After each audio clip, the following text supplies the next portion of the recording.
Today we're reading Broken World. I sighed wistfully, gazing up at the darkening sky. I was remembering the old days, before the world fell apart. I was 18 when things had started going bad. I was so full of dreams and energy back then. Now it was just a constant struggle to survive. It started 10 years ago, back in 2021. People were hopeful at the time. The vaccine was about to roll out, and the nightmare of COVID-19 was almost over. Then a mutation happened somewhere in Germany, somehow increasing the virus's spread rate. It immediately rendered the whole vaccine program useless. Governments were forced to enforce a new lockdown. After just experiencing 12 months of quarantine, the global populace snapped. They had spent a whole year living without some semblance of normalcy, and they had had enough. It didn't matter if they were in the wrong, people were strange like that. It started slowly, with conspiracy theories and gangs spreading. Civil disobedience, petty crimes were on the rise. There were so many protests all around the world, all at once. Governments started to feel the strain, but everyone thought it was manageable. It was only a matter of time until a new vaccine was made, but the whole thing started snowballing. Tensions of all sorts started rising, and the whole world was on edge. One thing led to the other, and international incidents started happening. I think a terrorist group bombed a Saudi port, which disrupted the global oil supply. There was a protest in China which somehow brought PPE production to a standstill. The gang wars in South America got worse with the dwindling resources. Some new wars started in Africa. It was hard to remember, there was so much going on those days.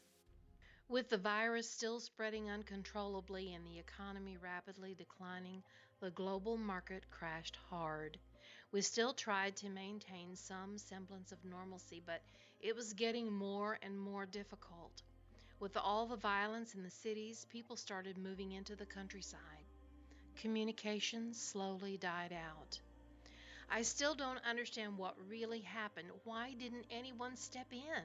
There were so many military groups back then, so much money sunk into weapons and security. A dog barked, and it startled me. I was sitting there alone on the deck. It had been a hard day. I took another sip of water as my eyes glazed over slightly, and I went back to remembering. More and more frustrated people left established settlements. City-states were slowly established.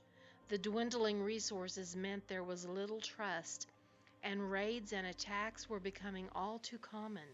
By 2029, we were back in the Middle Ages, and the virus was still there. It was a brutal world now, with the hardships bringing out the worst in everyone. The death toll wasn't instantaneous, but with all the chaos that was happening, it was probably in the billions by now. We always thought the end of modern civilization would come with a nuclear war, or a massive natural calamity, or perhaps aliens or something. We never really considered mass hysteria.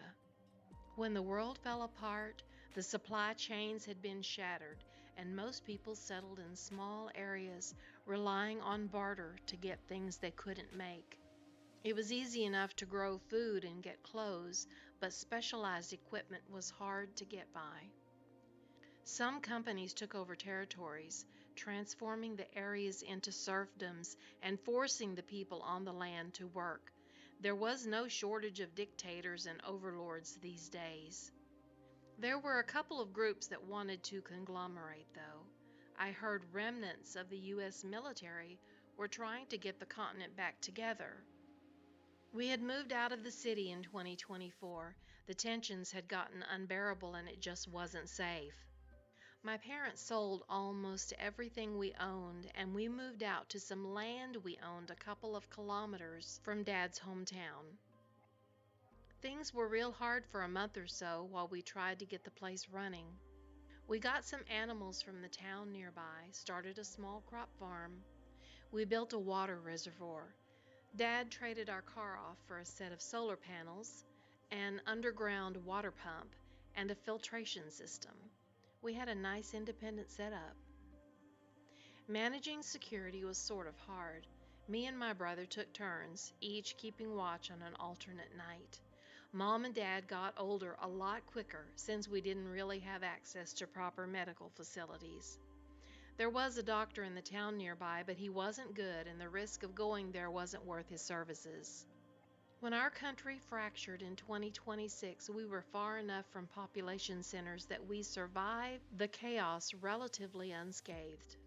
There was an increase in raiding parties for a year or so, but they were young and scared. A couple of warning shots was enough to send them off. People left us alone for the most part since we didn't have much, and we tried to help out when we could. We took in 2 kids since they needed a home and we could use some hands on the farm. Oi! A shout roused me from my memories and I turned towards the house. My little brother stood at the door, arms crossed. He was much too young for all those wrinkles on his face. He shouldn't have had to grow up so quickly. "Mom's calling you in for dinner. You gonna keep staring at my face?" He seemed to be in a good mood. The rough times didn't really raise him into the most polite person. I grunted and got up, a little emotional from my little flashback and not trusting my voice to stay steady. "She made beans again, your favorite, although I don't get why you like them so much," he said, turning around and going back inside. I followed. I stopped a few steps from the door, looking at my family at the table. I smiled. The world had been rocked to its foundation, but we were solid. We still had each other.